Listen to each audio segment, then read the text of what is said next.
Professional Ari Embroidery Online Live Classes oda 14th batch coming April 27th start ஆகுது. இதுல நாம different type of thread work, bead work, zardozi work, ஆரியில ஹிப்பல் design பண்றது, tassels make பண்றது, ஆரியில net கிளாத்ல எப்படி design பண்றது, patches யூஸ் பண்றது, 3D 5D, ஆரி பிளவுசஸ்க்கான மார்க்கிங் அண்ட் ட்ரேசிங், ஆரி பிளவுசஸ்க்கான ஸ்டிச்சிங் மெத்தட்ஸ், இந்த மாதிரி full complete கோர்ஸ்மே நீங்க லேர்ன் பண்ணுவீங்க.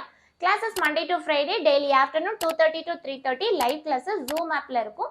கிளாஸஸ் முடிஞ்சதும் கிளாஸஸோட ரெக்கார்டிங் உங்களுக்கு ஆப்ல ப்ரொவைட் பண்ணிடுவோம். கிளாஸஸ்ல ஜாயின் பண்ண இன்ட்ரெஸ்ட் இருக்கிறவங்க இந்த ஸ்க்ரீன்ல பார்க்குற நம்பருக்கு வாட்ஸ்அப் பண்ணுங்க அல்லது கால் பண்ணுங்க. தேங்க்யூ. ஹாய் ஃப்ரெண்ட்ஸ், இப்போ இந்த வீடியோவில் நம்ம பெப்ளம் மாடல் பட்டுப்பாவோட ஷர்ட்டுக்கு aari work, neck design, zardozi use பண்ணி ஒரு டிசைன் பண்ணியிருப்பேன். வாங்க நம்ம இப்போ இந்த டிசைன் எப்படி பண்ணலாம்னு பார்க்கலாம்.